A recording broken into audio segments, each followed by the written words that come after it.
अकोला वाले संत और जो संत बाहर से आए इतनी तकलीफ करके, उनको बहुत बहुत बधाई और उनका स्वागत है।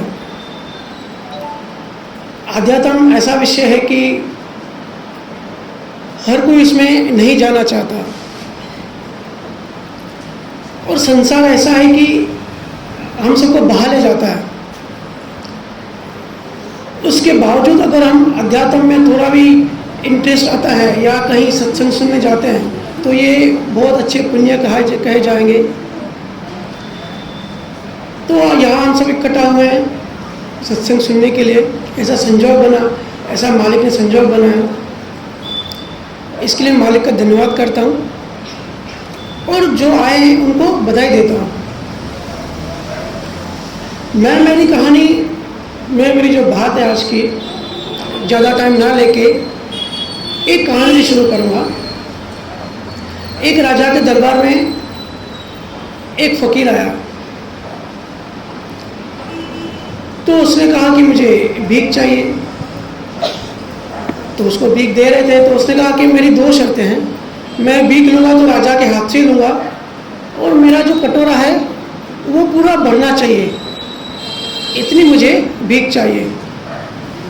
तो राजा ने जब सुना तो राजा ने कहा कि इसमें कौन सी बड़ी बात है, ठीक है कटोरा ही तो है।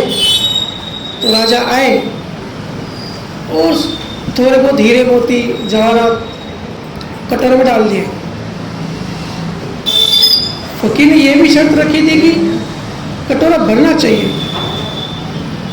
तो राजा ने जैसे ही हीरे जवाहरात डाले तो कटोरे की साइज बढ़ गई, कटोरा बढ़ गया। तो फकीर ने कहा कि मेरा कटोरा अभी भी खाली है। तो राजा ने और जवाहरात डाले और हीरे मोती डाले, फिर कटोरे की साइज और बढ़ गई। जैसे जैसे राजा उसमें डालते जाए वो कटोरे की साइज बढ़ती जा रही है। तो राजा ने कहा कि ये क्या भाई बात है, ये क्या मैजिकल चमत्कारी कटोरा है। तो फकीर ने कहा कि भाई राजा हो तो तुमने प्रॉमिस किया, तो पूरा प्रॉमिस पूरा करो, कटोरा मेरा फुल होना चाहिए। तो राजा अपनी पूरी जायदाद अपना पूरा मिलके सब डालते गए, उसकी साइज बढ़ती जा रही है कटोरे की। तो आखिर राजा के जो पंडित थे वो राजा हैरान हो गया कि कटोरा तो भर ही नहीं रहा, क्या करें इसका। तो राजा को बात समझ में आ गई कि कभी भी भरने वाला नहीं है, जितना वो डालते जाए उसकी साइज बढ़ती जा रही है। तो आखिर में राजा ने माफ़ी मांगी फकीर से, बोले मैं इसको कभी भी फिल नहीं कर सकता। तो ये तो सिंबॉलिक कहानी है, और ये कहानी किसी राजा की या फकीर की नहीं, ये हम सब की कहानी है। वो फकीर जो है वो हम है, और वो जो कटोरा है ना वो हमारा मन है। मन कभी भी संतुष्ट नहीं होता, जितना भी जिसको मिलता है मन को और चाहिए और चाहिए और चाहिए। और ऐसा क्यों होता है? क्योंकि हम सबको मन की साइंस नहीं पता, मन कैसे काम करता है, मन के नियम क्या है। हम समझते हैं कि अध्यात्म जो है वो अलग है और संसार अलग है, और ऐसा सब लोग की सोच होती है मोस्टली, खासकर के न्यू जनरेशन जो आजकल के बच्चे हैं। हमारे गुरु नानक जी ने इतना साइंटिफिक ज्ञान दिया, इतना केवल ज्ञान दिया। हमारे तुलसीदास ने, रविदास ने, इतने महान संत हो गए हमारे हिंदुस्तान में, और इतना साइंटिफिक ज्ञान दिया, लेकिन हम उस ज्ञान की वैल्यू नहीं कर रहे हैं, हमको उस ज्ञान की अहमियत नहीं पता है। हम समझते हैं ये तो अध्यात्म की बात है भाई, परमात्मा और गुरु, ये तो 60-65 साल की बात है, अभी तो ज़िंदगी में एंजॉय करें, अभी हम क्यों इन सब बातों में पड़े। लेकिन मैं आप सबको बताना चाहता हूँ कि अध्यात्म और संसार अलग नहीं है।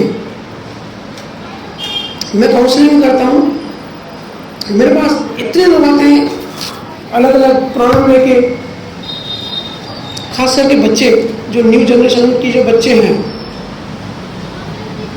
ध्यान उनका डिस्ट्रैक्ट हुआ पड़ा है, पढ़ाई में ध्यान नहीं लगता, पूरे ट्रैक से हटकर है, और माँ बाप से भी परेशानी चलती रहती है। तो मेरा जो उद्देश्य है, जो जगह जगह हम जाके सत्संग करते हैं, और सत्संग वर्ड की इमेज इससे बन गई है कि भाई सत्संग मतलब कोई ऐसा मोटा सा कोई आदमी होगा जो लाल कपड़े पहन के सत्संग करता है और बोरिंग सा होगा।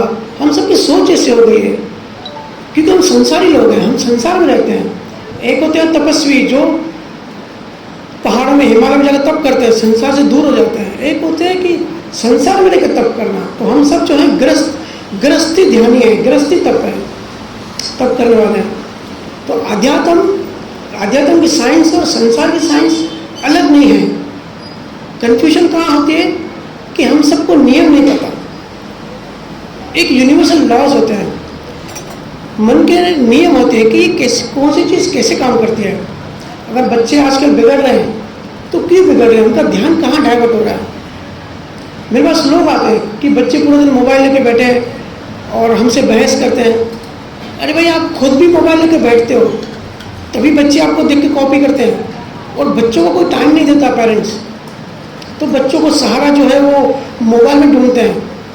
और मोबाइल तो ऐसी एडिक्शन है, सुबह जब उठते हैं तो सबसे पहले क्या करते हैं, व्हाट्सएप चेक करते हैं ना बहुत लोग कि भाई किसी का मैसेज तो नहीं है।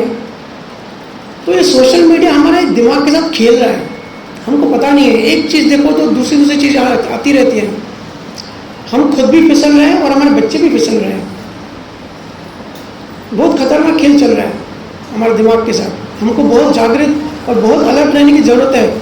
और सतगुरु का ज्ञान हमको अभी अप्लाई करने की ज़रूरत है। जितनी सतगुरु की ज्ञान की ज़रूरत इस टाइम में है, इतनी कभी भी नहीं थी। क्योंकि संसार अभी जितना उलझा है इतना कभी भी नहीं उलझा था। इसलिए संसार और अध्यात्म अलग नहीं है। मेरे पास बहुत सारे लोग आते हैं, सास बहू की जो चलती है कहानियाँ, बहुत सारी सास आती है और बोलती है कि बहू से नहीं बनती, घर में अशांति रहती है। बहू में आती है, सास से नहीं बनती। देखते हो टीवी प्रोग्राम चलते हैं, ये मीडिया के साथ दिमाग के साथ खेलता है। टीवी में सास बहू का प्रोग्राम चल रहा है तो सास भी देख के रोती रहती है और बहू भी रोती रहती है। उनको लगता है कि सबसे ज़्यादा दुखी हम ही हैं। तो ये क्या है? ये ज्ञान की कमी है, पूरा का पूरा अज्ञान है हम सबका। और ये अज्ञान क्यों है? क्योंकि यूनिवर्सल लॉज नहीं पता। बस पैदा हो गए, पैदा होके पढ़ाई करी और काम किया और शादी करी, बच्चे पैदा किए और एक दिन मर जाएंगे। ऐसी हम सबकी जनरल लाइफ चलती है। लॉ ऑफ कर्मा को समझो। गुरु ने जो इतना गहरा ज्ञान दिया है, लॉ ऑफ कर्मा कैसे वर्क करता है। पति पत्नी आते हैं कि भाई पूरे दिन हमारी तो बनती नहीं है, चिड़चिड़ होती है। तो इसके पीछे का साइंस क्या है, ऐसा क्यों हो रहा है, हम कभी सोचते ही नहीं है। हम सिर्फ कब क्या करते हैं, मैक्सिमम एक काउंसलर के पास जाते हैं और वो 2-4 को टिप्स देता है, हम घर आते हैं फिर वैसे के वैसे हो जाते हैं। या कभी सत्संग में जाते हैं, सुनते हैं, सुनने का टाइम बहुत अच्छा लगता है कि भाई अच्छे अच्छे प्रवचन हुए, अच्छी अच्छी बातें सुनने को मिली। या जो गुरु आज्ञा देते हैं कि नाम सिमरन करो, ध्यान करो, तो उस टाइम लगता है कि भाई करेंगे, लेकिन घर जाते हैं वैसे के वैसे हो जाता है। ऐसा क्यों होता है? देखो कर्मों को समझो।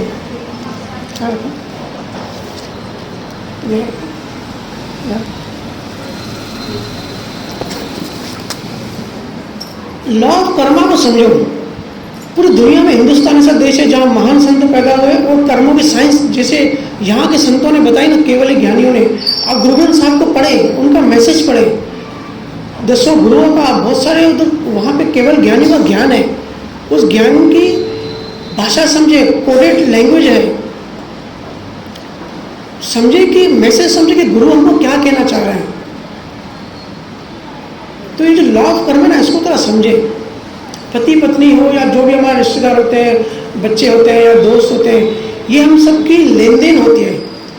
लॉ ऑफ कर्मा होता है, बिना कर्मों की लेन देन के, पिछले जन्मों के कर्मों की लेन देन के हिसाब के बिना कोई किसी से मिलता ही नहीं है। मेरे पास काउंसलिंग के लिए लोग आते हैं, मैं कहता हूँ, वो कहते हैं कि भाई हमारी अनबन होती रहती है। तो मैं कहता हूँ कि भाई मैं भी साइकोलॉजिस्ट हूँ, मैं चाहूँ तो आपको 10 ट्रिक बताऊँ, लेकिन वो झूठ होगा। बेटर ये है कि आप ज्ञान समझो, इसके पीछे की साइंस क्या है। जब अंडरस्टैंडिंग बढ़ेगी, समझ बैठेगी ना, तब शांति हो जाएगी। तो ये जो चिड़चिड़पन होती है ना, इसका रीज़न ये होता है कि पिछले जन्मों में हम उसको तपा के आए हैं, तो इस जन्म में इसको कहते हैं प्रारब्ध कर्म। संचित कर्म होते हैं, क्रियावान कर्म होते हैं, प्रारब्ध कर्म होते हैं। तो हमारा ये जो जीवन चलता है ना, पहली श्वास से आखिरी श्वास तक, ये सब प्रारब्ध कर्म है। तो समझो हम किसी से 1000 रुपया पिछले जन्म में उधार लेके आए, तो 2 तरीके हैं, या तो 1000 उसको एक साथ दे दें या 10-10 रुपये करके दे दें, लेकिन लेन देन पूरी होगी, ये कुदरत लेन देन पूरी करवाएगी। तो ये जो पति पत्नी की जो चलती रहती है ना खिचपिच, ये रोज का 10-10 रुपये का हिसाब चुकता होता है। ये कोई बड़ी बात नहीं है, सिर्फ हमको नॉलेज नहीं है, हमको ज्ञान नहीं है इस साइंस का, और तकलीफ झगड़ों में नहीं है, तकलीफ अस्वीकार में है। हम इस चीज़ को स्वीकार नहीं करते। एक बार अगर स्वीकार कर लिया कि भाई ये हमारा लेन देन है, ये हमारा हिसाब है, तो मन शांत हो जाएगा। इसको आप नेक्स्ट डे कैरी नहीं करोगे, मन में राग द्वेष नहीं पालोगे, नफरत नहीं करोगे, प्रेम करोगे कि ठीक है भाई, जो भी झगड़ा हुआ हमारा हिसाब था। बिना हिसाब के, बिना लेन देन के कुदरत 1 इंच भी आगे नहीं बढ़ती। जीवन में जो भी मिलता है ना, सब कर्मों की वजह से मिलता है। बहुत बार लोग हमारा नुकसान कर जाते हैं कर्मों की वजह से। हम किसी का बुरा नहीं करते, लोग हमारा अपमान कर जाते हैं, तो उससे हम विचलित हो जाते हैं, क्योंकि हम अज्ञानी हैं। तो हम क्या करते हैं, फिर बदला लेने की कोशिश करते हैं। अपमान करने वाला अपमान करके तो निकल जाता है, भूल जाता है, लेकिन हम 10 साल तक याद रखते हैं, पूरी जिंदगी याद रखते हैं, अपने मन में कचरा संभाल के बैठे हैं। यही अगर हमको ज्ञान अनुभव होता कि भाई मैंने ये इसकी इंसल्ट करी होगी, पिछले जन्म में ऐसा भाव किया होगा, अभी ऐसा रिजल्ट आया और उसने बदला ले लिया, और ये भी कुदरत ने करवाया। कोई भी जानबूझ के नहीं करता, ये साइंस समझ लो, कहीं भी सुनने को नहीं मिली होगी। दुनिया में कोई भी दोषी नहीं है।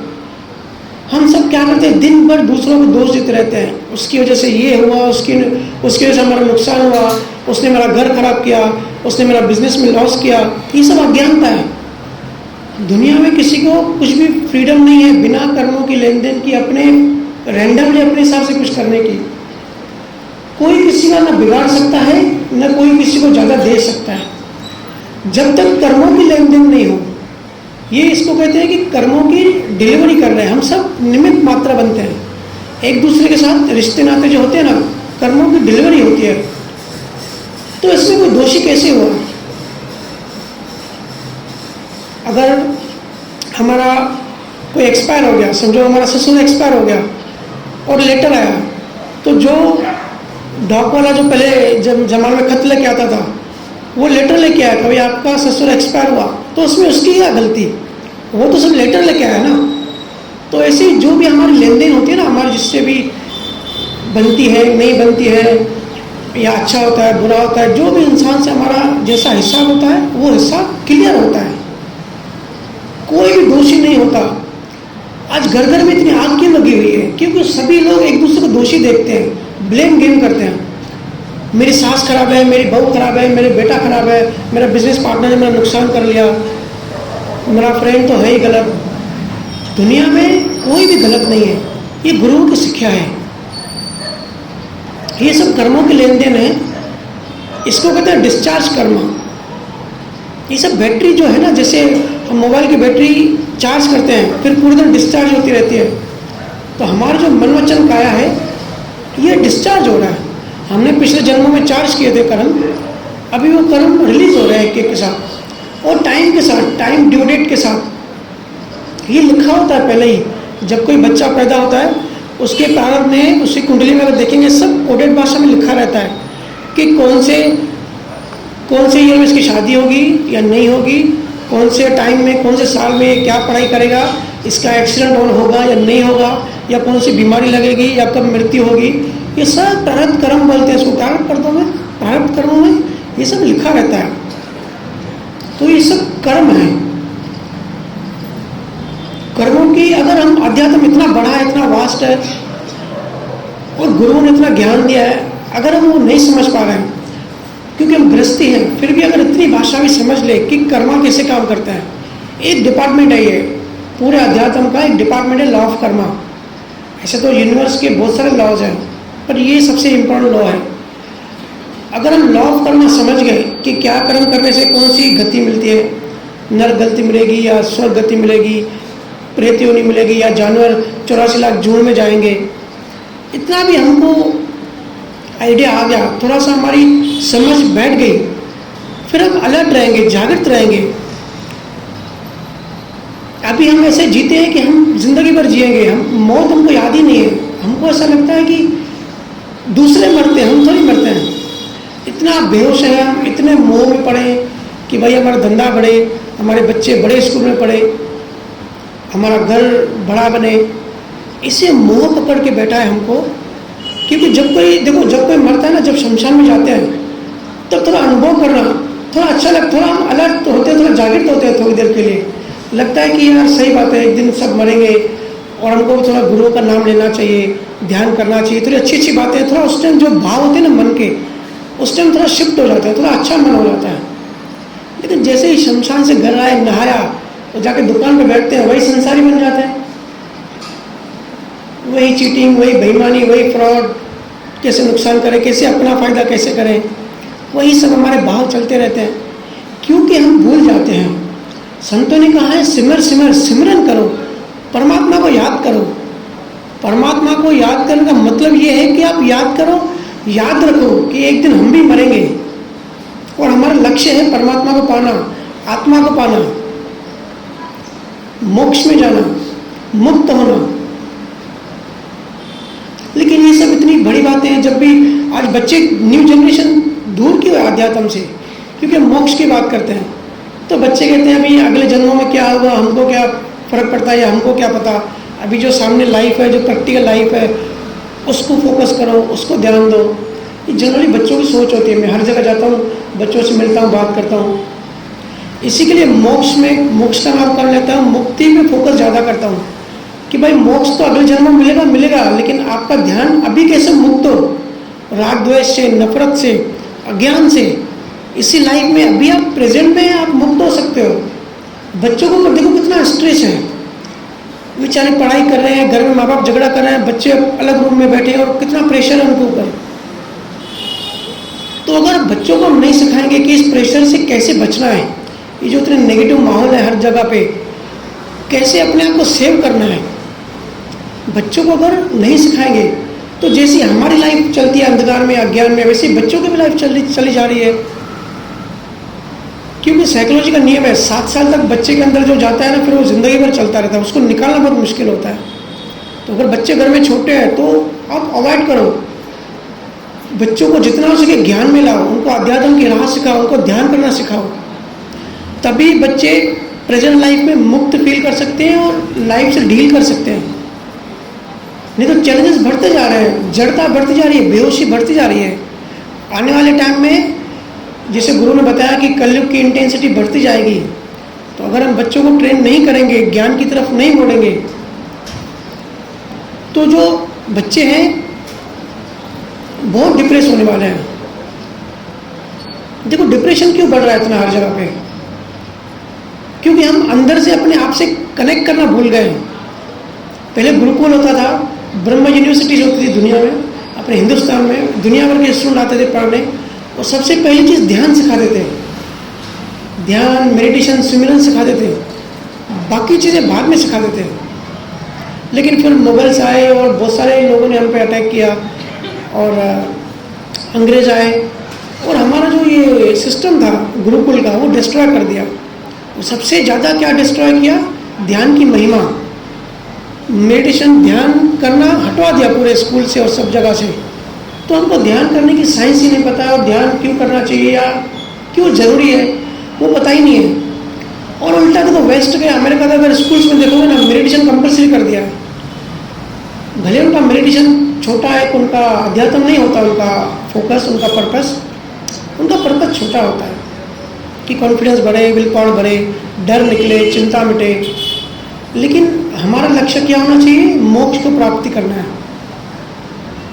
तो उसके लिए ध्यान की महिमा समझो। ज्ञान कितना भी सुनोगे, घर जाके वैसे के वैसे ही हो जाओगे। जब तक ध्यान नहीं करेंगे, अगर हम रेगुलर डेली ध्यान करते हैं तो जो हम सुनते हैं ना वो ध्यान में हमारे सबकॉन्शियस माइंड में जाता है, हमारे अंदर जाता है, अचेतन मन में जाता है। जब ज्ञान अचेतन मन में जाएगा तभी वो काम करेगा। जैसे ही झगड़ा हुआ, अगर अज्ञान में है, हम ध्यान नहीं करते तो उस टाइम गुस्सा आ जाएगा, फिर तो ज्ञान सब बाढ़ में गया, सब भूल जाओगे, उस टाइम लड़ाई शुरू हो जाओगे जैसे हम सब करते हैं। लेकिन नाम का सिमरन अगर आप करते हैं रोज, गुरुओं से जब नाम मिलता है, खास करके हम सिंधी लोग जाके ले आते हैं जल्दी से, वो देने वाले दे भी देते हैं, लेकिन ये इतनी सस्ती चीज़ नहीं है, बहुत महंगी चीज़ है। गुरु नानक जी ने बहुत महिमा की है नाम की, कबीर साहब ने बहुत महिमा की है।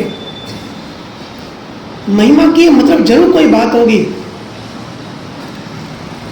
तो जब भी संसार हमको उलझाने आता है, हमको गिराने आता है, जब भी डिफिकल्ट संजोग आते हैं, भारी भारी, एक हम, मेरे पास बहुत लोग आते हैं कि बहुत दुखी हैं, संसार जी नहीं पा रहे हैं। जब ऐसी सिचुएशन आती है तो उस टाइम अगर हम ध्यान करते हैं ना तो ज्ञान हाजिर रहेगा।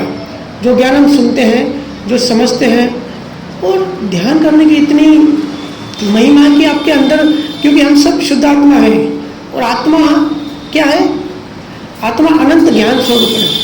आत्मा को खुद ही पूरा ज्ञान है, केवल स्वरूप कहते हैं, अनंत आनंद है, अनंत खुशी है। तो जब ध्यान करते हैं, एक्चुअली करते क्या है?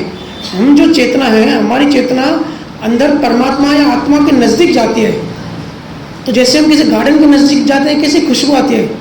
तो जब हम अंदर जाते हैं, संसार बाहर है, आत्मा अंदर है, परमात्मा अंदर है, तो जैसे हम अंदर जाते हैं, परमात्मा के करीब जाते हैं, तो इतनी अनंत ज्ञान वाली परमात्मा आत्मा के अंदर अब नज़दीक जाते हैं तो हमको नेचुरल ज्ञान आता है, चीज़ें समझ में आती हैं। ऐसे कुछ भी समझ में नहीं आएगा, कितना भी सुन लो, कितने बुक्स पढ़ लो। ध्यान करोगे तो धीरे धीरे समझ बढ़ेगी, अंडरस्टैंडिंग बढ़ेगी, आनंद बढ़ेगा। क्योंकि हम करते क्या, हम दिन भर में जो काम करते हैं, एक्चुअली हमारा टारगेट क्या होता है? आनंद को पाना, कैसे खुशी मिले। हम सबका पर्पस तो यही होता है ना। चलो हम सब गुरु वाले हैं, हम सब परमात्मा पाने का एक लक्ष्य रखते हैं, लेकिन बहुत सारे लोग नास्तिक होते हैं। या रशिया में देखेंगे कम्युनिज्म है। कम्युनिज्म मतलब क्या? वो साइंस को मानते हैं, जो भौतिक साइंस है। वो बोलते हैं कोई परमात्मा है ही नहीं, सिर्फ साइंस है, अपने आप संसार और पूरा ब्रह्मांड बन गया और अपने आप चलते आ रहा है। वेस्टर्न के जो साइंटिस्ट है, बहुत सारे साइंटिस्टों का भी यही मानना है। और हिंदुस्तान में भी काफ़ी लोग नास्तिक होते हैं। चलो ठीक है, परमात्मा को आप नहीं मानते, गुरुओं को नहीं मानते, लेकिन आप आनंद तो आप भी ढूंढ रहे हो ना, खुशी तो आप भी ढूंढ रहे हो। पूरी कायनात में ऐसा कौन है जो आनंद की तलाश नहीं कर रहा है, जिसके अंदर प्यास नहीं है आनंद की? तो वो जो आनंद है ना, वो परमात्मा ही है। हम सिर्फ शब्दों का खेल है। परमात्मा कोई आदमी नहीं है हमारे जैसा 5 इंद्रियों वाला, अनंत आनंद तो वो हर कोई ढूंढ ही रहा है। तो हम जो जीव हैं, सबके एक नेचुरल जो प्यास है वो आनंद ही है। परमात्मा को हम ढूंढ ही रहे हैं, चाहे हमको पता हो चाहे हमको नहीं पता हो। हर किसी की तलाश जो है परमात्मा की तरफ ही है।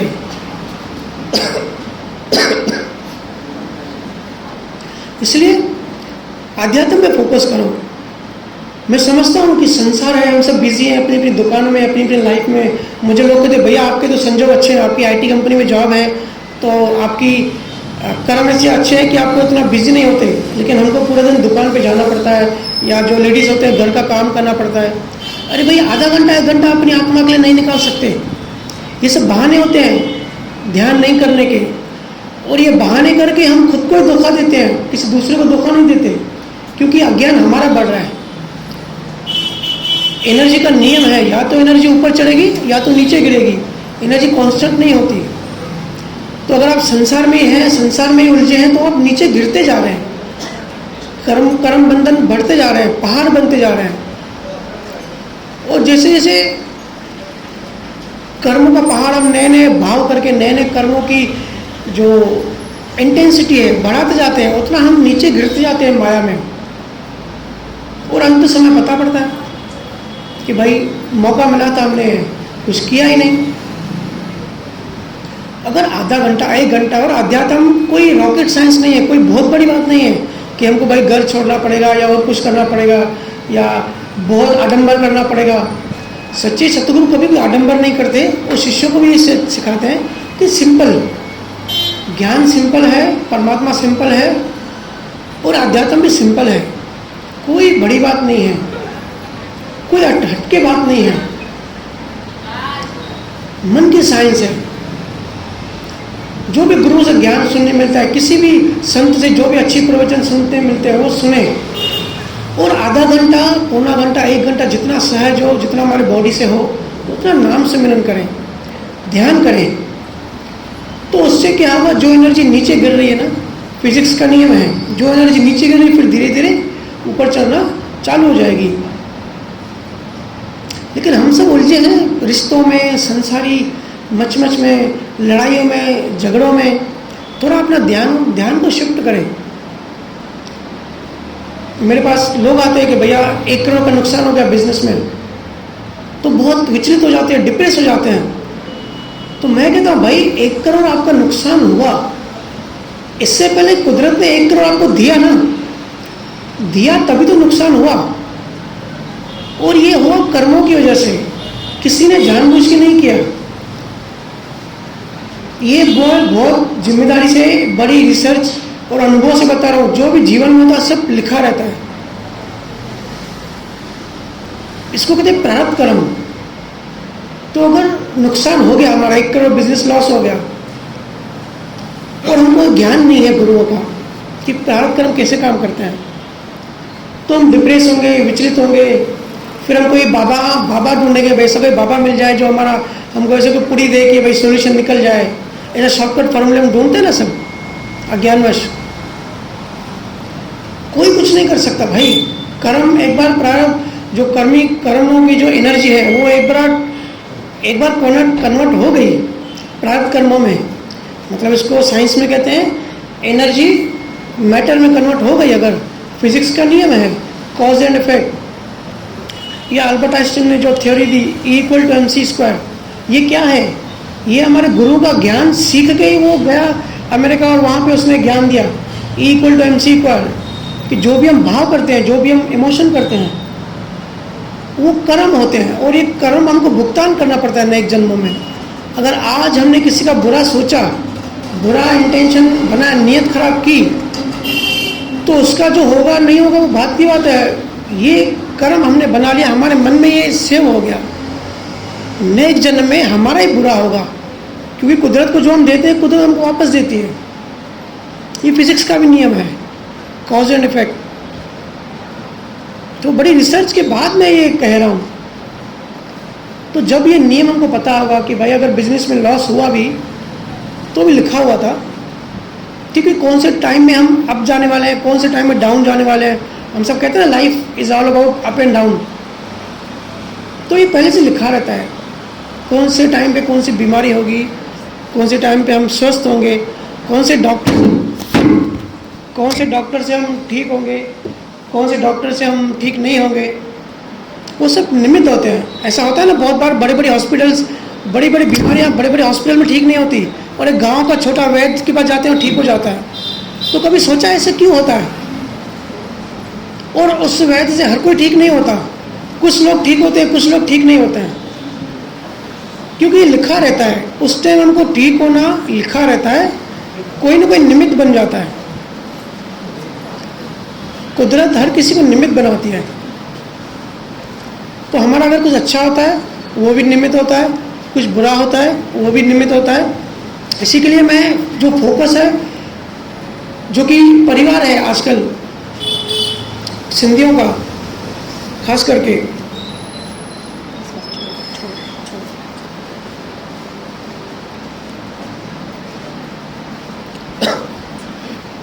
तो परिवार में एक दूसरे को निर्दोष दिखना चालू कर दो।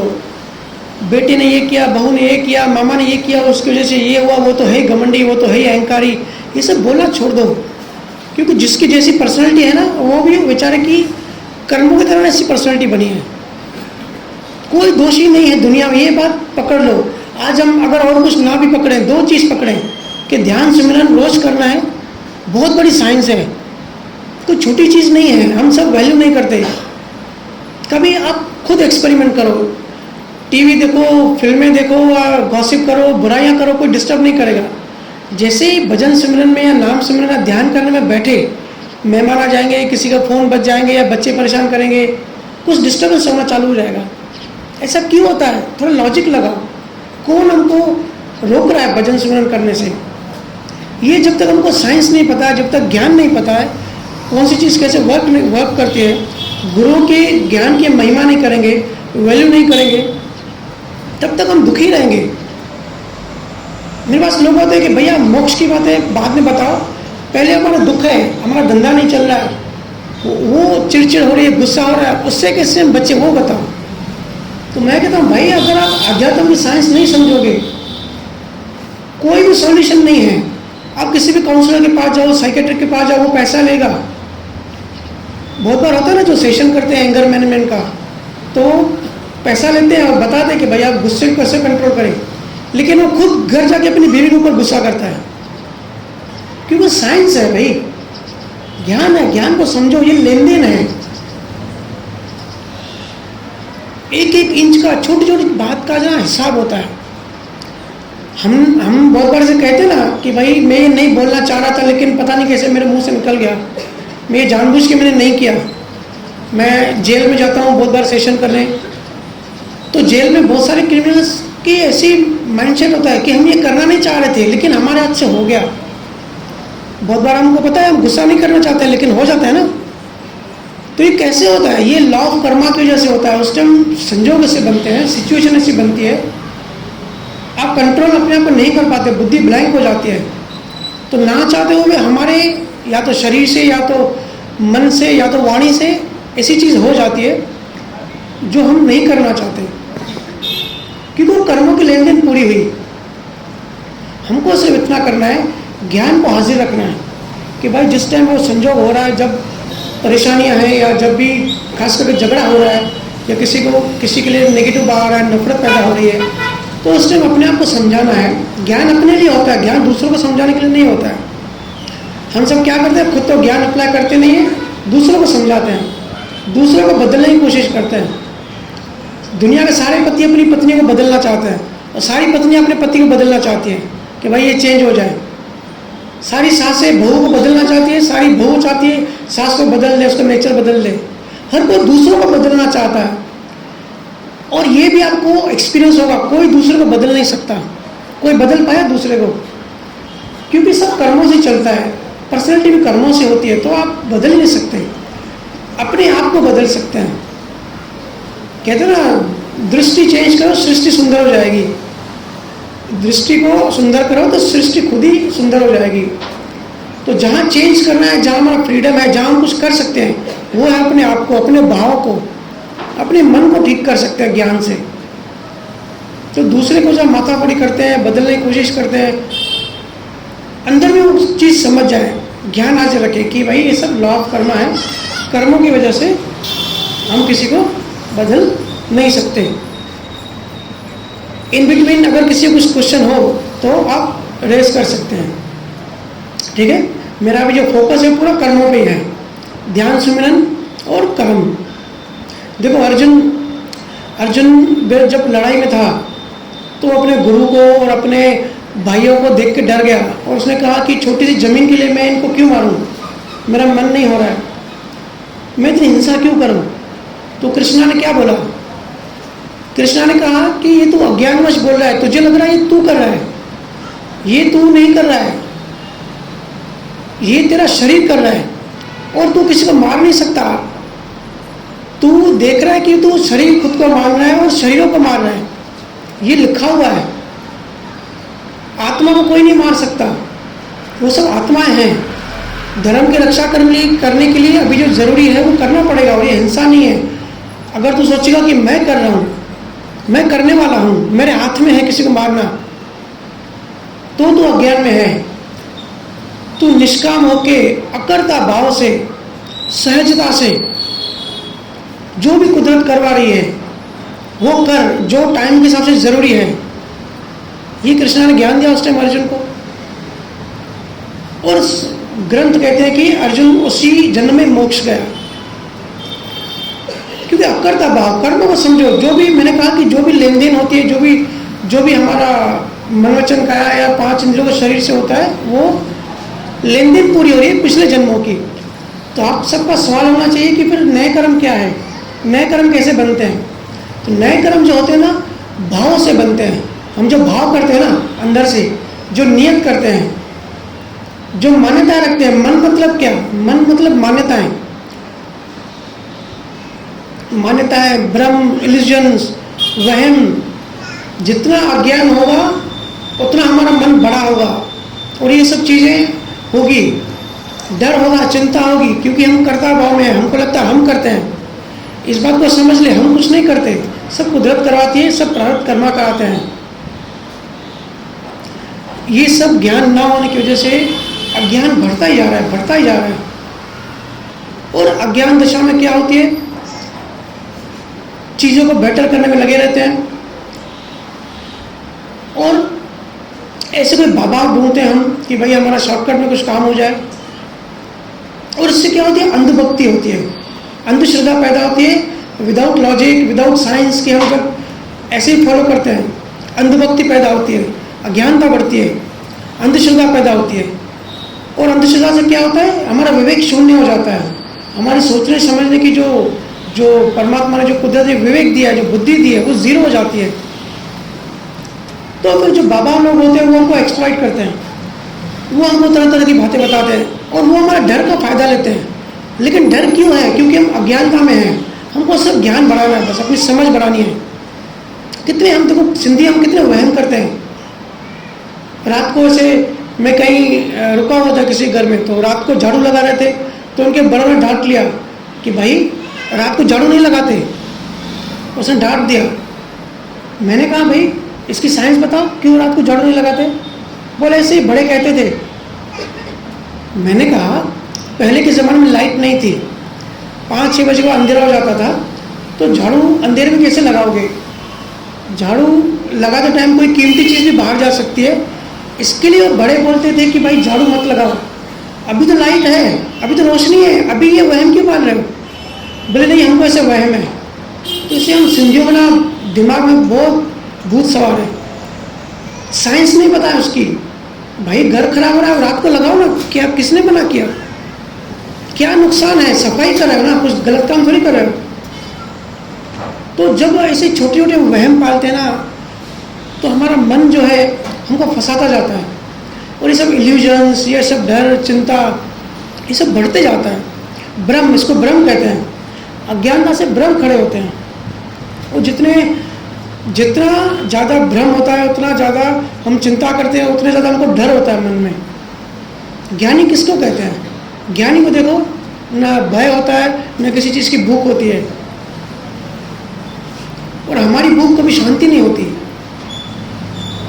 तो कोई भी वहम मत करो, किसी भी चीज़ से डरो मत, सिर्फ ध्यान सिमरन, नाम सिमरन करो और गुरु के वचन जो हम सुनते हैं उसको अप्लाई करने की कोशिश करो। कर्मों का सिद्धांत समझो। ये सब कर्मों की वजह से ही होता है। हम सब केवल ज्ञानियों की वैल्यू नहीं करते। जब गुरु ग्रंथ साहब पढ़ते हैं ना, इतना ऊंचा ज्ञान है, अल्टीमेट ज्ञान है। अब सोचिए गुरु नानक जी कितने बड़े साइंटिस्ट थे उस जमाने में, जब 500 साल पहले ना कुछ दूरबीन थी, ना कुछ कैमरास थे। उस टाइम गुरु नानक ने कितनी साइंस की बातें बताई। अनंत अनंत ब्रह्मांड है, अनंत अनंत गैलेक्सीज हैं, अनंत चांद तारे गुरु नानक जी ने बताया। जब गैलीलियो पैदा भी नहीं हुआ था उससे पहले नानक जी ने बता दिया। सब लिखा हुआ है आदि ग्रंथ में। महावीर स्वामी की आप साइंस देखो, कबीर साहब के आप वचन समझो, लेकिन हम उनकी महिमा नहीं, उनको मैसेज नहीं समझते, उनका ज्ञान नहीं समझते। गुरुओं का दिया हुआ जब हम ज्ञान समझेंगे, अपनी समझ बढ़ाएंगे, अपनी अंडरस्टैंडिंग बढ़ाएंगे, तभी तो ये सारे वहम, सारे इल्यूजन्स, पूरी लड़ाई झगड़ा, ये जो भारी मन है, जो हमारा मोह है, जो हमारी चाहना है, जो वासना है, तभी तो खत्म होंगी। गुरु नानक जी ने कितनी यात्राएं की बाला और मर्दाना के साथ, सोचो उस टाइम तो कोई फैसिलिटी भी नहीं थी, ना कोई ट्रेन थी, ना कोई भी सहज सुविधा नहीं थी। गुरुजी ने कितनी यात्रा की। वो जब सिंध गए थे ना, सिंध में हर एक सिंधियों को इतना नाम दिया, सबको नाम दिए, सबको नाम की महिमा समझाई, ध्यान समझाया कि भाई ऐसे ऐसे करो।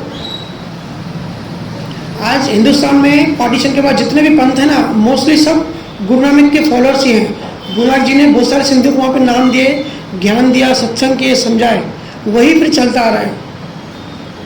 लेकिन हम मैसेज को भूल गए, हमने ज्ञान को छोड़ दिया, बाकी सब पकड़ा है, बाकी सब चीज़ें पकड़ी हैं, लेकिन असली जो ज्ञान है जिससे मोक्ष की राह में, मुक्ति की राह में आगे बढ़ेंगे, वो हम भूल गए।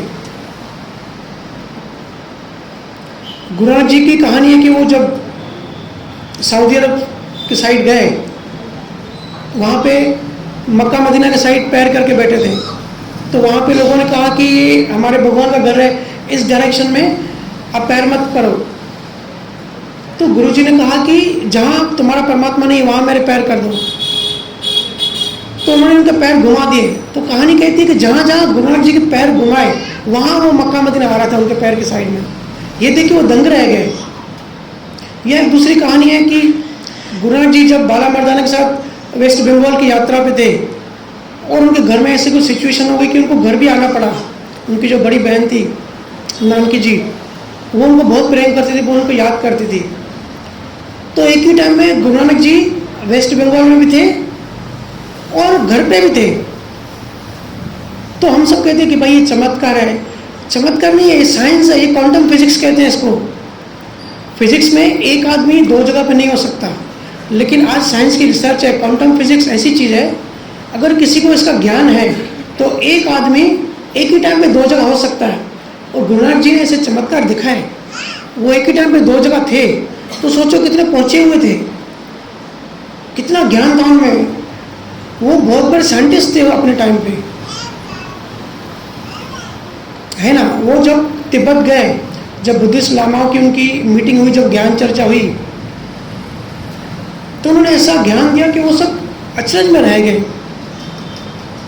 कि कितना बड़ा ज्ञान है, कितना हेवी ज्ञान है, और हम उनकी वैल्यू नहीं करते।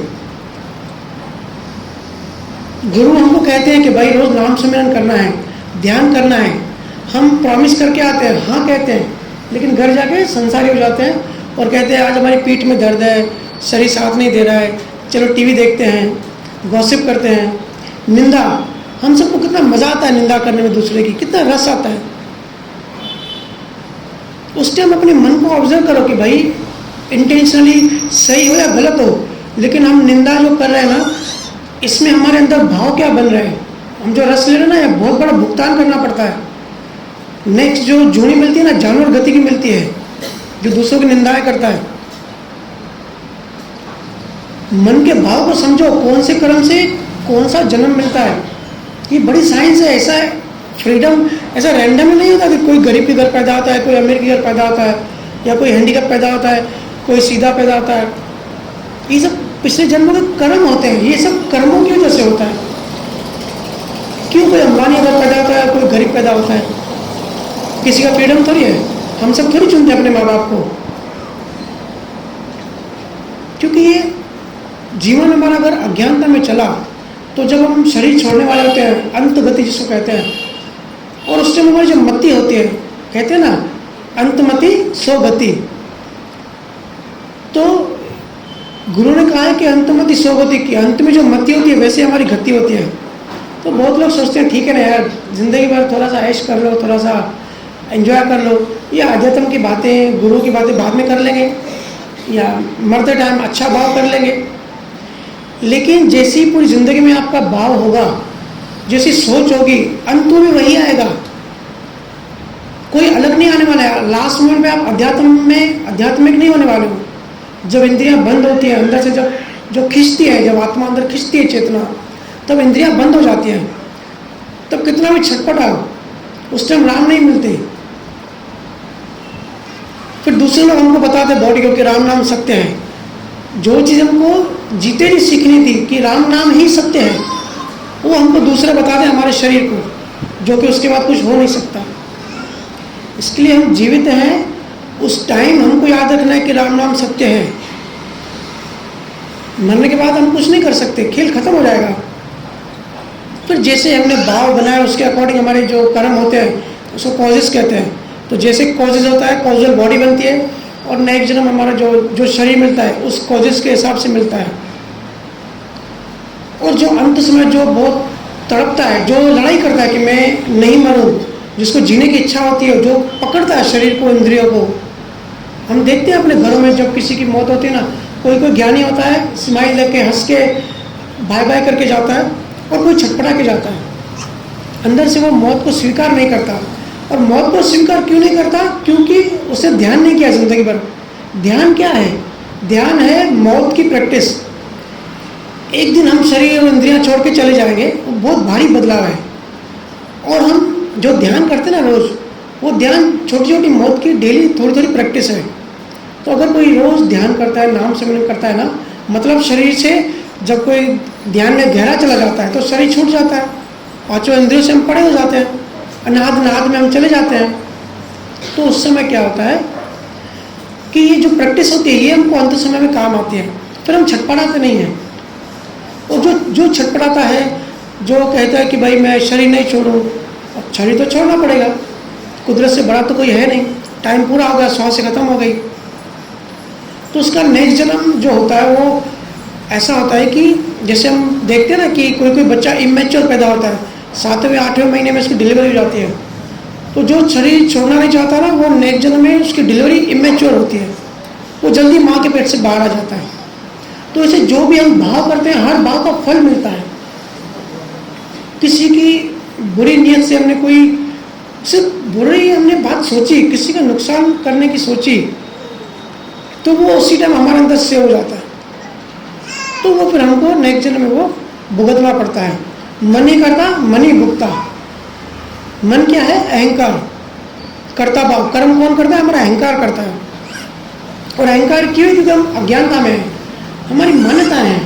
हम अपने आप को शहीद समझते हैं, अपने आप को सिंधी समझते हैं, अपने आप को हिंदू समझते हैं, या मुस्लिम समझते हैं, जैन समझते हैं। हम एक्चुअली में आत्मा हैं। सबसे पहली बात हमको ये समझनी चाहिए, ये तो शरीर बदलता रहता है, बदलता रहेगा।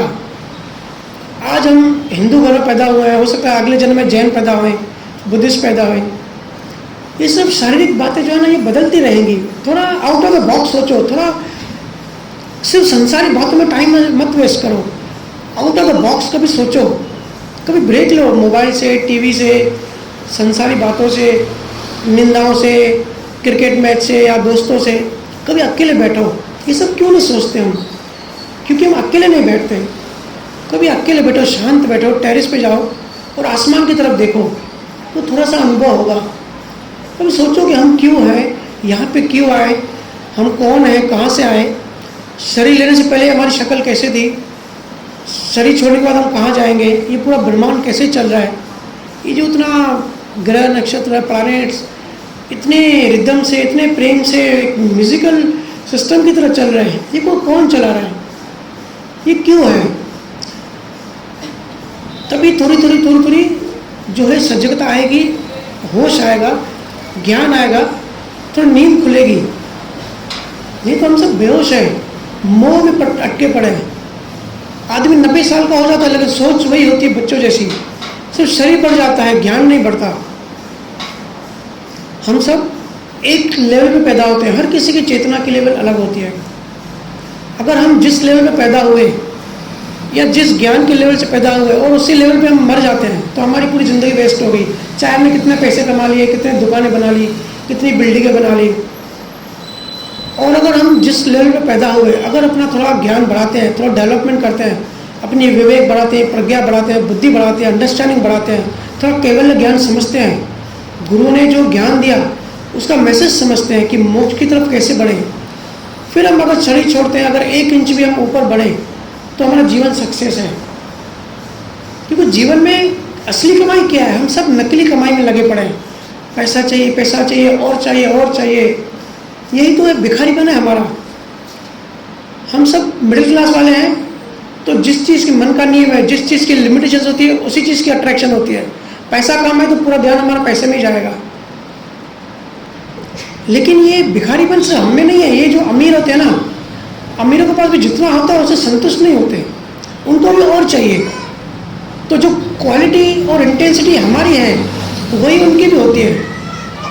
और अमीरों से पूछिए भाई, सब कुछ जीवन में कमा लिया, पैसा है, सब कुछ है, परफेक्ट हेल्थ है, परिवार है, दोस्त है, रिस्पेक्ट है, संतुष्ट है, बोलेगा नहीं अभी भी कुछ मिसिंग है, अभी भी संतुष्टि नहीं है, कोई तो चीज़ है जो चाहिए। ये अंबानी का इंटरव्यू मैंने सुना है यूट्यूब पे।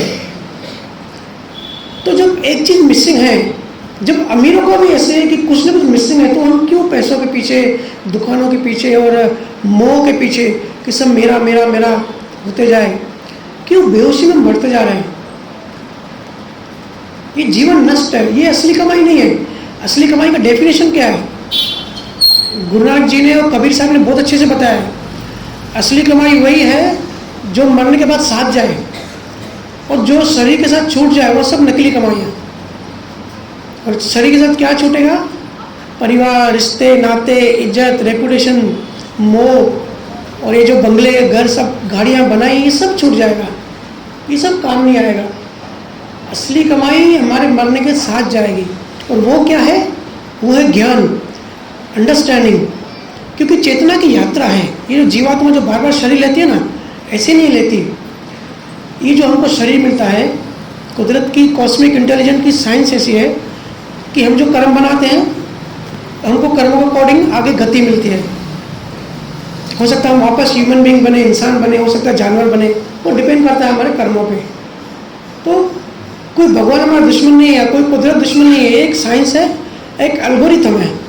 कुदरत किसी को दुश्मन नहीं है। कुदरत को देखना है कि भाई ये आदमी ने शरीर छोड़ा, क्या कर्म है, और जो कर्म है कर्मों के अकॉर्डिंग उसको वैसा शरीर देना है।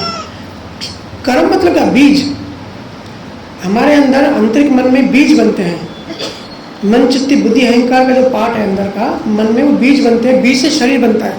तो जो बीज हम कुदरत को देंगे, जैसे भाव, जैसे कर्म कुदरत को देंगे, कुदरत वैसा शरीर देगी। कुदरत ना किसी के दोस्त है ना दुश्मन है, वो तो एक कंप्यूटर की तरह एक मैकेनिज्म है, एक एल्गोरिथम है। तो अगर हम अंडरस्टैंडिंग बढ़ाते हैं, ये चेतना की जो यात्रा है, गुरुओं ने क्या कहा है कि अपनी चेतना को ऊपर बढ़ाओ। चेतना को ऊपर बढ़ाने का मतलब रोशनी बढ़ाना, प्रकाश बढ़ाना, ज्ञान बढ़ाना, अपनी अंडरस्टैंडिंग बढ़ाना, आंतरिक समझ जो जिसको कहते हैं। जितनी आंतरिक समझ बढ़ेगी उतना अहंकार कम होगा, जितना अहंकार शून्य होगा उतना हम मोक्ष की तरफ बढ़ेंगे। क्योंकि मोक्ष का, मुक्ति का मतलब क्या है? अहंकार की वजह से हमने अपना अलग अस्तित्व बना लिया, और अहंकार खत्म, हम परमात्मा हो गए, परमात्मा से मिल गए। तो ज्ञान को पकड़ के चलना है। हमारा जो पर्पस है लाइफ का, जो टारगेट है, जो फोकस है, इस पर रखना चाहिए कि हमारा ज्ञान कैसे बढ़े, अंडरस्टैंडिंग कैसे बढ़े। और ये बढ़ेगी दो चीज़ से। कोई रॉकेट साइंस नहीं है, कोई बड़ी बात नहीं है, कोई आडंबर नहीं है। सिर्फ नाम सिमरन करना है, जितना गुरुओं ने आज्ञा की है, ध्यान करना है, और सत्संग सुनना है। जहाँ से अच्छी चीज़ को सुनने को मिले वो सुनना है, और ग्रहण करने की कोशिश करनी है। प्रैक्टिकल लाइफ में अप्लाई करने की कोशिश करनी है। जैसे अभी हम सब ने सुना कि भाई कर्म सब लेन देन होते हैं, पति पत्नी के जो भी झगड़े होते हैं वो सब लेन देन होती है।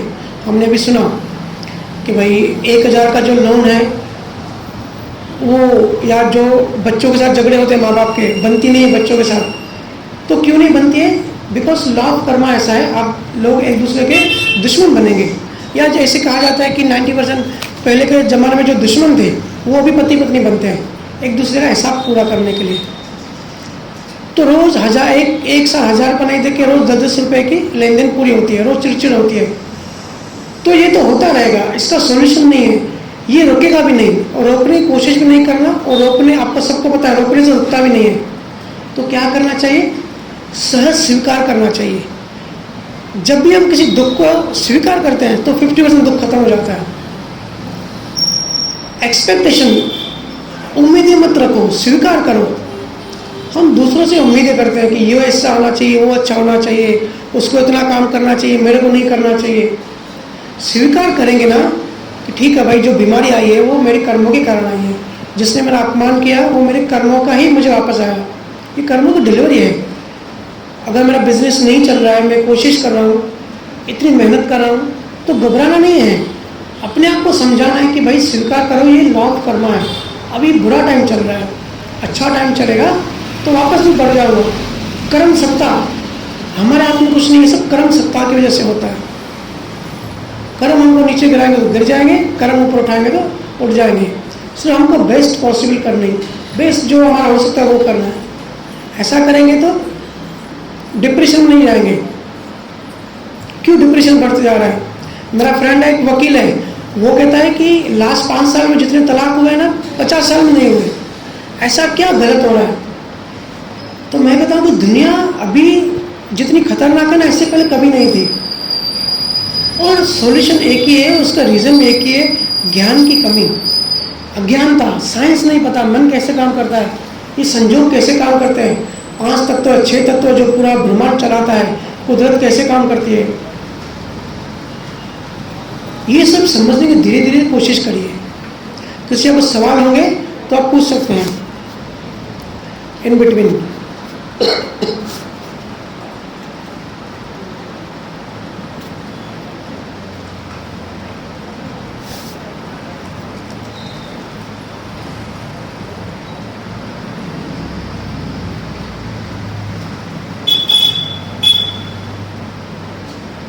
क्योंकि जो दुख होता है ना, हमको मोह की वजह से दुख होता है। देखो अफगानिस्तान में बॉम्ब ब्लास्ट होता है, हमको फर्क नहीं पड़ता। हम सिर्फ न्यूज़ सुनते हैं कि भाई अफगानिस्तान में बॉम्ब ब्लास्ट हुआ, बच्चे मर गए, तो हमको इतना दुख नहीं होता। लेकिन हमारे बच्चे को तकलीफ होती है, कितना दुख होता है। तो दुख का रीज़न क्या है? दुख का रीज़न हमारा मोह। हम जो करते हैं ना, मेरा मेरा करते हैं, ये मेरा वो मेरा, ये मेरा की वजह से दुख होता है। और कोई मेरा नहीं है, कोई मालिक नहीं है यहाँ पे। जो भी चीज़ के मालिक बनने की कोशिश करते हैं, उसको कुछ दुख होता है तो हमको दुख होता है। इसके लिए 2 चीज़ छोड़नी है, कर्तापन। मेरी वजह से ये हो रहा है, मेरी वजह से बच्चे अच्छे हैं, मेरी वजह से ये बंगलो है, मैंने बिजनेस बड़ा किया, ये सब सोचना छोड़ दो। ऐसा कोई कर नहीं सकता। कर्तापन छोड़ दे और मालिकीपन की ये चीज़ मेरी है। हम बच्चों के मालिक नहीं है, बच्चे हमारे द्वारा आए हैं दुनिया में, लेकिन मालिक सबकी कुदरत है। हम जब मालिक बनते हैं ना किसी चीज़ के, तभी हमको मोह पकड़ता है, और मोह ही दुख का कारण है। देखो अपने घर परिवार में जब शरीर छूटता है तो कैसी तकलीफ होती है, मोह पकड़ता है। और एवरेज होता है पूरी लाइफ में, हमारे जितने परसेंटेज कर्म होंगे, समझो 51% हमने नॉनवेज खाया या हिंसा वाले कर्म किए, तो हम जानवर गति में जाएंगे। जहाँ 84 लाख की जोड़ियाँ होती है जानवरों की, तो वो भोगना पड़ेगा, भोग के आ जाएंगे। इसलिए सारे संतों ने नॉनवेज खाना क्यों मना किया है? क्योंकि हिंसा के खतरनाक कर्म बनते हैं, और ये हिंसा के कर्म हमको जानवरों की पूरी जो लाइन है, पूरी जोड़ी भुगतनी पड़ती है। इसके लिए शुद्ध शाकाहारी बने। और हर चीज़ की अपनी साइंस है। कोई भी किसी भी चीज़ का भ्रम हो या इल्यूजन हो या वहम हो, तो उसके पीछे की साइंस खोजें। कि भाई सूर्य नमस्कार, गुरु नानक जी जब कहीं जा रहे थे तो देखा कि लोग सूर्य को पानी चढ़ा रहे हैं, तो नानक जी ने क्या किया, उसके ऑपोजिट साइड खेतों के साइड पानी देना चालू कर दिया। तो लोगों ने कहा भाई सूर्य तो ये साइड है और खेत इतनी दूर है, कैसे आपका पानी पहुंचेगा? तो गुरुजी ने कहा कि आपका पानी जब सूर्य तक पहुंच सकता है तो मेरे खेतों तक क्यों नहीं पहुंच सकता?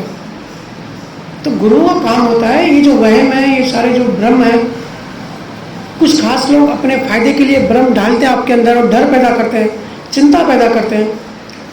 तो हर चीज़ के पीछे के साइंस को खोजो, जहाँ क्योंकि ज्ञान सहज होता है।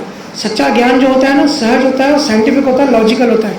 कोई भी चीज़ विदाउट लॉजिक, विदाउट साइंस की नहीं होती। तो यहाँ जो मेरा फोकस है सिर्फ 2 चीज़ पे है। ध्यान करना शुरू कर दें, क्योंकि ध्यान की अपनी साइंस है। ये मैं कितना भी समझाऊंगा ना, घर जाके भूल जाओगे। हम सबको अनुभव है, सत्संग सुनते हैं और घर जाकर वैसे वैसे ही हो जाते हैं। क्योंकि जब तक अपने को हम शरीर मानते हैं तब तक तो हम बुलक्कड़ हैं, क्योंकि अहंकार खड़ा है। अहंकार मतलब अज्ञान, मान्यता है, और ये सब हमारे अंदर है। हम सत्संग बाहर से सुनते हैं, फिजिकल कानों से सुनते हैं, लेकिन जो हमको चलाने वाली जो शक्ति है वो हमारे अंदर है, हमारा मन है, तो हम अपने मन की जल्दी सुनते हैं, क्योंकि हम अपने को मन ही समझते हैं। कभी ख्याल आता है ना कि इस इंसान ने गलत किया, इसने मेरा अपमान किया, तो मन से थोड़ा हट के कभी ऐसा सोचा करो कि ऐसा तो नहीं कि मेरा मन मुझे भटका रहा है या मुझे जानबूझ के भड़का रहा है। फिर परमाणु ऐसे होते हैं मन के, मन का काम ही यही होता है। तो कभी ऐसी सोच रखो, फैक्ट क्या है, सामने वाले ने जानबूझकर मेरा अपमान किया या बेचारे से गलती हो गई। मन से हटकर थोड़ा ऐसा ऑब्जर्व करने की कोशिश करो, मन की वृत्तियों को देखो, साक्षी भाव जिसको कहते हैं, साक्षी में रहो कि ये सब मेरे से मन करवा रहा है। लेकिन हम अज्ञान में मन जो कराता रहता है हम करते जाते हैं, मन के पीछे बैठते जाते हैं। ठीक है, तो जिस भी गुरु से आपको नाम मिला हो या ध्यान करने की जो भी तकनीक मिली हो वो आप सुमरें।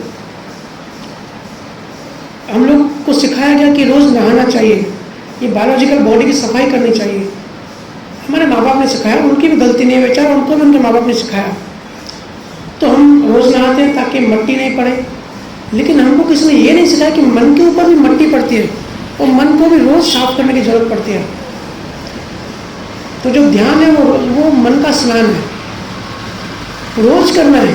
जैसे ब्रश रोज करते हैं ना, नहाते रोज है, वैसे ध्यान सिमरन भी मन का बाहर का स्नान करो ना करो वो ज़्यादा इम्पोर्टेंट नहीं है कि कुछ शरीर छूटने वाला है। अंदर का स्नान बहुत ज़्यादा इम्पोर्टेंट है, वो जरूर करें। और कर्मों को याद रखें, किसी को दोषी ना देखें। हम सबको हैबिट है, हम सिंधियों को खास करके आदत है कि भाई कुछ हुआ नहीं, डाल दो गलती दूसरे के ऊपर, उसका दोष है, इसकी वजह से ये हुआ, इसने मेरे साथ ऐसा किया, इसको मैं छोड़ूंगा नहीं। बदला लेने की भावना, बदला वो जब लेंगे तब लेंगे, बात की बात है, लेकिन हमारे अंदर वो जहर हम पालते हैं, वो जो विषय है वो हमारे मन में रहता है, हम कैरी करते हैं, रोज रोज उठते उठते उसको याद करते हैं, तो उसके इतने भयंकर परिणाम आते हैं, हमको पता भी नहीं है। तो इन कर्मों की वजह से हम दुखी होते हैं, हमारे जिंदगी हमारी भारी होती है। फिर हम सवाल करते हैं कि हमारे जीवन खराब क्यों है, भगवान हमारे साथ ही बुरा क्यों करता है। फिर हम बाबा ढूंढते हैं, ऐसे कोई गुरु ढूंढते हैं जो हमारे संसारी प्रॉब्लम दूर करे। कोई संसारी प्रॉब्लम दूर नहीं कर सकता, गुरु खुद के प्रॉब्लम दूर नहीं कर सकता, आपकी कहाँ से करेगा। सिर्फ स्वीकार करें, इस बात को समझे कि स्वीकार करना है, एक्सपेक्टेशंस नहीं रखनी है। गुरु ग्रंथ साहब में पूरा ये ज्ञान है, 2500 बार राम नाम का नाम है। राम जो शब्द है उसकी इतनी महिमा क्यों है, वो साइंटिफिक वर्ड है। वो तो दशरथ के बेटे की या सीता के हस्बैंड के बारे राम की बात नहीं हो रही है। राम से बड़ा राम का नाम क्यों कहते हैं, सिमरे, क्योंकि उस वर्ड में मैजिक है। वो क्या करता है, हमारे अंदर सफाई करता है, उसके अंदर ऐसी वाइब्रेशन है, वाइब्रेशन फ्रीक्वेंसी इतनी हाई है कि हमारा जो कर्म या जो खराब नहीं है, जो भाव हम अंदर करते हैं वो भाव को साफ करता है।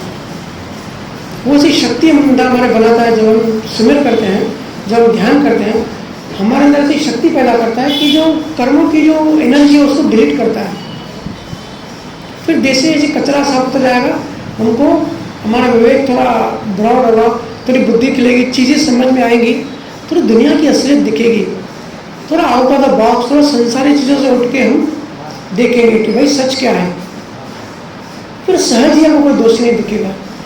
फिर एक जैसे ही ऐसा थॉट आएगा कि यार मेरे भाई ने मेरे साथ गलत किया, उसी टाइम हमको दूसरे सेकंड में ज्ञान भी हाजिर हो जाएगा कि नहीं यार ये तो कर्म की वजह से हो, ये कर्म ही ऐसे है, ऐसी बुद्धि देते हैं कर्म। ठीक है, किसी को सवाल पूछना हो तो पूछ सकते हैं, या जो ग्रुप में सवाल आते हैं वो सवाल ले सकते हैं, अगर किसी ने भेजा हो तो हाथ ऊपर करें अगर किसी को सवाल होगा तो टाइम कम है।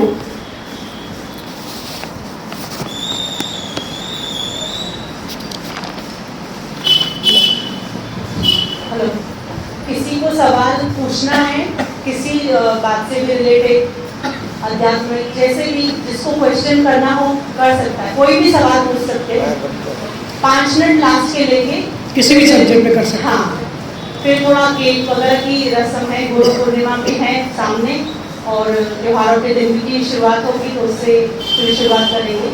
लेकिन उससे पहले किसी को कोई भी मन में क्वारीज हो किसी भी कि ये ऐसा क्यों होता है, ऐसा क्यों नहीं, हमारे मन में ऐसे कुछ भी सवाल कर सकते हैं। पूछो, कोई भी पूछो, सिंधी में पूछो, कहो सवाल आए तो थोड़ा सवाल है मन में, कोई भी पूछो, कोई भी। जी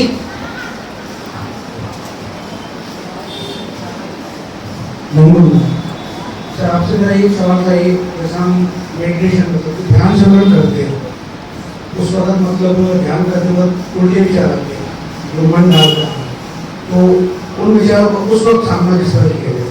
जी।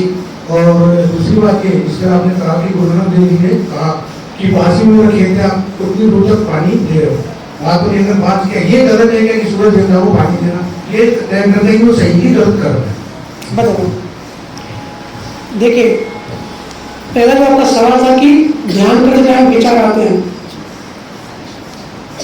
ये सभी का प्रश्न है, सभी को तकलीफ है कि जैसे आंखें बंद करो तो अजीब अजीब चेहरे दिखते हैं, भूत दिखते हैं, ऐसे ऐसे चेहरे दिखते हैं, कभी जीवन में नहीं देखा, कलर्स आते हैं या थॉट्स आते हैं, ऐसे थॉट्स आते हैं कि कभी काम में बिजी हो थॉट्स नहीं आते, लेकिन जैसे आंखें बंद करी और थॉट्स आते हैं।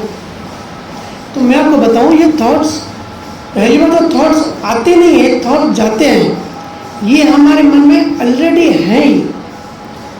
सिर्फ हम काम में बिजी रहते हैं, किचन में रहते हैं या दुकान में रहते हैं तो हमको पता नहीं पड़ता, लेकिन हमारे सबकॉन्शियस माइंड में, हमारे अचेतन मन में थॉट गोल गोल घूमते ही रहते हैं अंधेरे में, हमको पता नहीं पड़ता। तो इसका सॉल्यूशन क्या है? इसका सॉल्यूशन ये है कि ये थॉट्स अंदर हैं, ये जब ऊपर आते हैं हमारे चेतना में तो हमको दिखते हैं। अगर हम इसमें इन्वॉल्व नहीं होंगे, सिर्फ देखते रहेंगे, जैसे रोड पे खड़े किसी हम ट्रैफिक जाम को देखते हैं, ट्रैफिक चलता रहता है, गाड़ियाँ चलती है, सिर्फ देखें, थॉट आएगा जाएगा, आएगा जाएगा, एक थॉट एक बार आया और वो चला जाएगा, वो फिर नहीं आएगा। अगर हम इन्वॉल्व होंगे तो वो एनालिसिस करेंगे, फिर वो गोल गोल घूमेगा। सिर्फ साक्षी भाव में रह के थॉट्स को ऑब्जर्व करना है, सिंपल रहना, सहज रहना है, तो विचार आएगा चला जाएगा।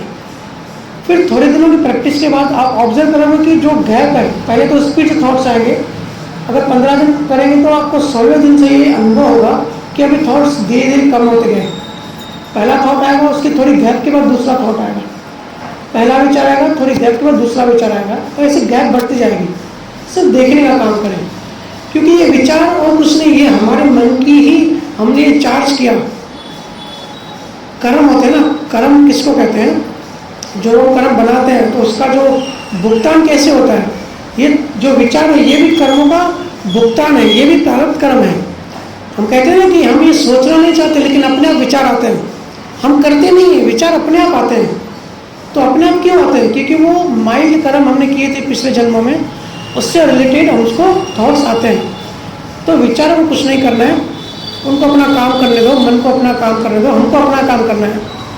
जब ध्यान में बैठे विचार आएगा, अब गुरुओं ने जैसे आपको आज्ञा की हो मेडिटेशन सिमरन ध्यान करने की, अब वैसे करें, ठीक है। जिनको गुरु नहीं है तो वो क्या करें, शुरुआत में अपने सांसों पे ध्यान रखें, कैसे श्वास अंदर आ रही है, कैसे ध्यान जा रही है, बाहर जा रही है, या गुरु ने जो नाम सिमरन दिया है वो नाम पे ध्यान रखें, नाम सिमरन करें।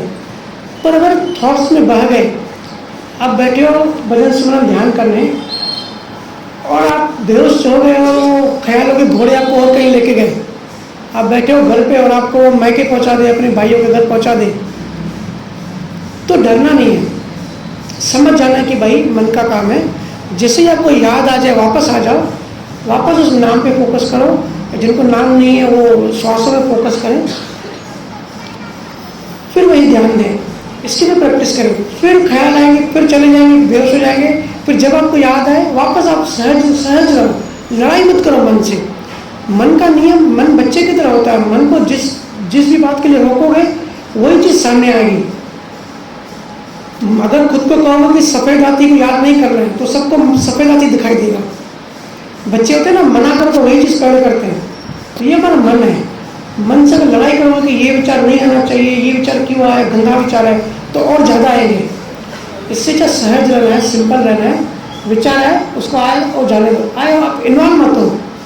या जब भी याद है कि भाई मैं तो भजन सुनन करने बैठा हूँ, गुरुओं का नाम जपने बैठा हूँ, लेकिन ये विचार आया, कोई बात नहीं, वापस अपना फोकस इधर लेके आए, शिफ्ट करें और वापस नाम पे ध्यान रखें।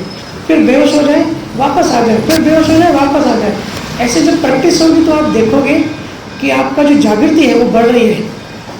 अभी आप बेहोश कम हो रहे हो, अभी आप ख्याल में कम डूब रहे हो, फिर आप होश, इसी को तो कहते हैं होश की साधना। साधना क्यों करते हैं, नाम जप क्यों करते हैं? होश बढ़ता है, चेतना बढ़ती है, जड़ कम होता है, चेतन बढ़ता है। क्यों गुरु ने नाम सुनने की महिमा की है? क्योंकि चेतनता बढ़ती है, होश बढ़ता है। और जितना हम होश में रहेंगे उतने कम कर्म बनाएंगे, और जितना कम कर्म बनेंगे उतनी मुक्त होते जाएंगे और एक दिन मोक्ष में चले जाएंगे। ठीक है। दूसरा उन्होंने कहा कि नानक जी का जो कहा कि वो अपने बोले कि मैं अपने खेत में पानी दे रहा हूँ, तो सूर्य को पानी देना या ना देना वो बात नहीं है। बात यह है कि इसकी साइंस को समझना है। बहुत लोगों को साइंस नहीं पता होता है। किसी भी दुनिया में, ब्रह्मांड में जो भी चीज़ें हैं सबकी रेस्पेक्ट है। अभी हम जिंदा हैं सूर्य की वजह से हैं, सोलर सिस्टम में हम रहते हैं। हम जो प्राण ले रहे हैं, जो हमारा शरीर चल रहा है ना, सूरज की वजह से है। उसकी एक रेस्पेक्ट है। सारे देवताओं की जितने भी शक्तियाँ हैं सबका अपना अपना रोल है, ठीक है, और सबकी रेस्पेक्ट है, सबकी महिमा है अपनी अपनी। अगर सूरज 5 मिनट के लिए भी अपनी रोशनी बंद कर दे तो हम सब मर जाएंगे। सारे प्राण हमको सूर्य से ही मिलते हैं। तो ये जो मान्यता पैदा हुई, इसके पीछे एक तो ये है कि रेस्पेक्ट, कि आपकी वजह से हम जिंदा है। जो बायोलॉजिकल बॉडी है, सूर्य से शक्ति मिलती है, प्राण मिलते हैं, ऊर्जा मिलती है, सब कुछ मिलता है। दूसरी साइंस ये है कि जब हम पानी जब डालते हैं तो कुछ खास मेटल में, आप देखा होगा कुछ गांव में कुछ खास मेटल होता है, पीतल में, पीतल के बर्तन में, या सब दूसरा कुछ बर्तन होता है जिसमें वो पानी चढ़ाते हैं सूर्य को। कुछ स्पेशल पर्टिकुलर वो मिक्सचर ऑफ बर्तन एलिमेंट्स होते हैं। तो सूर्य से क्या आ रही है? रोशनी आ रही है, ठीक है। तो पहले के ज़माने में वैद्य वगैरह क्या करते थे कि सूर्य को, उनको साइंस पता है, सूर्य को जब पानी चढ़ाते हैं तो सूर्य की रोशनी जो आती है वो पानी से टकरा के 7 कलर्स में जो है वो टूट जाती है, ठीक है। और 7 कलर्स में टूट के फिर जो उसकी पर्टिकुलर जो ग्रीन, उसको ऑरा कहते हैं, वो जो पानी से टक्कर खा के हमारे शरीर को जो टच हो गई है सूर्य की रोशनी, वो बहुत सारी बीमारी को ठीक करती है। क्योंकि उसमें विटामिन डी होता है, पता होगा धूप में विटामिन डी होता है। तो विटामिन डी को पानी से टक्कर खा के जब हमारे बॉडी को टच करती है तो ऐसा उसमें प्रोटीन बनता है कि हमारा इम्यून सिस्टम स्ट्रांग होता है और शरीर ठीक होता है। तो ये साइंस है और ये वैद्यों को पता थी, पहले के ज़माने के संतों को पता थी। इसी के लिए शायद संतों ने कहा कि क्योंकि तब तक इंग्लिश दवाई और इंग्लिश डॉक्टर्स नहीं थे, ऐसे सब आयुर्वेदिक से ही हमारे सब इलाज चलता था। तो इसके लिए सूर्य को पानी देने की प्रथा चली। लेकिन क्या होता है ना, जब गुरु होते हैं तब तक ज्ञान होता है, लेकिन जब गुरु चले जाते हैं तो उसके बाद फिर ये सब क्रियाएं रह जाती है, पाखंड रह जाता है, उसके पीछे का लॉजिक, उसके पीछे की साइंस चली जाती है, खत्म हो जाती है। तो एक क्रियाकांड तो हुआ कि भाई चलो सूर्य को पता नहीं है क्यों करना है, लेकिन सूर्य को पानी चढ़ाना है। तो देखो गलत या सही मैं नहीं कर रहा हूँ, लेकिन वो जो पर्टिकुलर बर्तन था, जो एलिमेंट्स थे, कुछ खास तत्व थे, उसके मिक्सचर जो बर्तन बनते थे। आज भी अगर केरला साइड में जाओगे ना, देखोगे कि वो धरती से निकालते हैं एलिमेंट्स, लोहा और मेटल सब मिक्स करते हैं और उसी बर्तन से ही पानी डालते हैं। तो ये इसकी साइंस है। लेकिन जब गुरु नानक जी जब यात्रा करते थे और सभी सतगुरु का यही काम होता है कि जितने भी भ्रम पैदा हो गए, साइंस खत्म हो गई, एक क्रियाकांड चालू हो गया। क्रियाकांड से क्या होता है? लोगों के अंदर डर पैदा होता है। गुरुओं का काम क्या होता है? गुरु की करुणा होती है। और गुरु नानक जी की देखो करुणा, देखो इतनी पैदल यात्रा करके जाते थे, अपने आप को तकलीफ देख के, जगत कल्याण की भावना कि लोगों का अज्ञान दूर करो, भ्रम दूर करो। तो जो भी चीज़ बिना लॉजिकल, बिना साइंस हम फॉलो करते हैं, उससे डर पैदा होता है।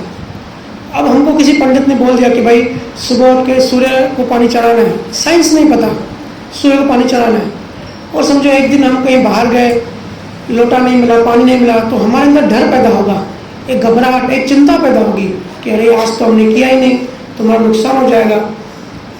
या बहुत लोगों को डर लगता है कि भाई मंदिर के बाहर से जाते हैं तो बहुत लोगों को हैबिट होती है कि भाई हाथ जोड़ना, वो अच्छी बात है। सबकी, मैंने कहा ना, सब शक्तियों की रिस्पेक्ट है, सबकी महिमा करनी चाहिए, अपना अपना रोल है।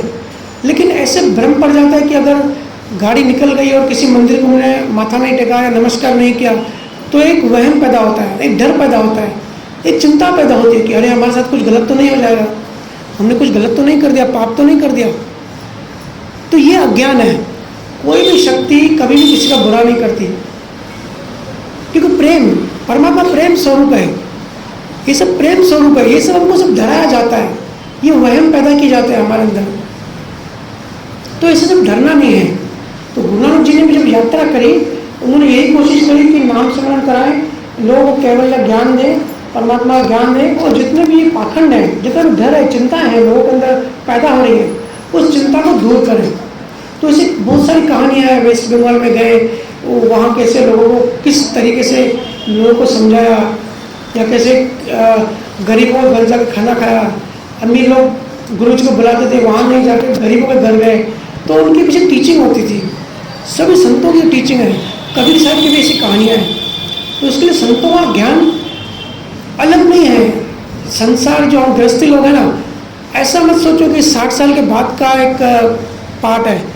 अभी यही इसी पल हमको जरूरत है ज्ञान की, गुरु के ज्ञान की अभी जरूरत है, तभी हम सुखी हो पाएंगे। नहीं तो जो सुख आप ढूंढ रहे हैं ना, दुनिया में कभी नहीं मिलेगा, और ना किसी को मिला है। अगर पैसे में सुख होता ना तो गौतम बुद्ध तो महाराजा था, राजा का बेटा था, पूरा राज दरबार छोड़ के जंगल में चला गया। क्यों चला गया? सच्चे ज्ञान को ढूंढने। महावीर स्वामी राजा का बेटा था, खुद राजा था, चला गया ज्ञान की तलाश में। और हम सब यहाँ क्या कर रहे हैं? गुरुओं का ज्ञान को छोड़ के पैसे कमाने के पीछे लगे पड़े हैं, अपनी वासना में लगे पड़े हैं, इच्छा में लगे पड़े हैं। क्योंकि हमको लगता है कि उसमें सुख है, पैसे में सुविधा है, एक लग्जरी लाइफ मिलेगी, गाड़ी बंगला कार मिलेगी, लेकिन सुख नहीं है, आनंद नहीं है, जिसकी हमको बेसिक प्यास है, जिसको हम नेचुरल प्यास है। इस बात को समझने की जरूरत है। इसके लिए गृहस्थ में रह के घर की जिम्मेदारी पूरी ईमानदारी से ड्यूटीज निभा के, हम जो भी दुकान करते हैं, बिजनेस करते हैं, परमात्मा के नाम से वो करके, और जो लेडीज हैं वो जो घर का जो काम करती हैं, जिम्मेदारी निभा के साथ में ज्ञान को साथ लेके चलना है। अभी नहीं तो कभी नहीं, कब किसका शरीर छूट जाए पता नहीं है। बड़ी डायनामिक दुनिया है। देखो किसी को भी हार्ट अटैक आ जाता है, रात को इंसान सोता है, सुबह उठता ही नहीं है। हम सब सुबह उठ के शिकायतें करने लगते हैं, हमको ये नहीं मिला, वो नहीं मिला। दुनिया में डेली हर 5 लाख लोगों को हार्ट अटैक आता है, रात को सोते हैं, सुबह को नहीं उठते। अगर हम किसी दिन सुबह जिंदा उठते हैं तो हम परमात्मा को धन्यवाद करते हैं कि आज मैं जिंदा उठा, मुझे हार्ट अटैक नहीं आया। हम कभी धन्यवाद नहीं करते, सिर्फ शिकायतें करते हैं, क्योंकि अज्ञान में है। तो संसार में रह के एक रूटीन फिक्स करो। और कुछ समझ में नहीं आया तो संतों की बुक्स पढ़ो, बायोग्राफी पढ़ो, कबीर साहब की बायोग्राफी पढ़ो, मीराबाई की, तुलसीदास की, नामदेव की, तुकाराम की, गुरु नानक जी की, दसों बादशाहों की, जितने भी केवल संत हुए सारे संतों की बायोग्राफी पढ़ो। अपना जो ध्यान है वो शिफ्ट करो। जिस चीज़ में उनको इंटरेस्ट है ना, वो मायावी चीज़ है, उनसे हटा के बुक्स पढ़ो, ग्रंथ पढ़ो, सत्संग सुनो, ध्यान करो, इनमें थोड़ा लगाओ। तो बाद में मोक्ष की बात नहीं, अभी सुख मिलेगा, अभी इसी टाइम प्रेजेंट में ही। सुख कैसे मिलेगा? मुक्त होते जाओगे, मोह से मुक्त होगे, अज्ञान से मुक्त होगे, वासना से मुक्त होंगे, जीवन जीने का सही तरीका समझ में आएगा। फिर बाहर कुछ भी होने दो, कितने भी दुख होने दो, कितनी भी पीड़ाएं होने दो, अंदर में आनंद रहेगा। संत कहते हैं ना, मस्त होते हैं, मस्त मौला ही होता है। क्यों होते हैं? अंदर में ज्ञान है। तो जब ज्ञान आ जाएगा तो मस्त रहने लगोगे, मुक्त होकर जीवन जीने लगोगे। ठीक है, अभी विराम दें सत्संग को। भैया अरदास करेंगे, 5 मिनट अरदास करेंगे। ओके भैया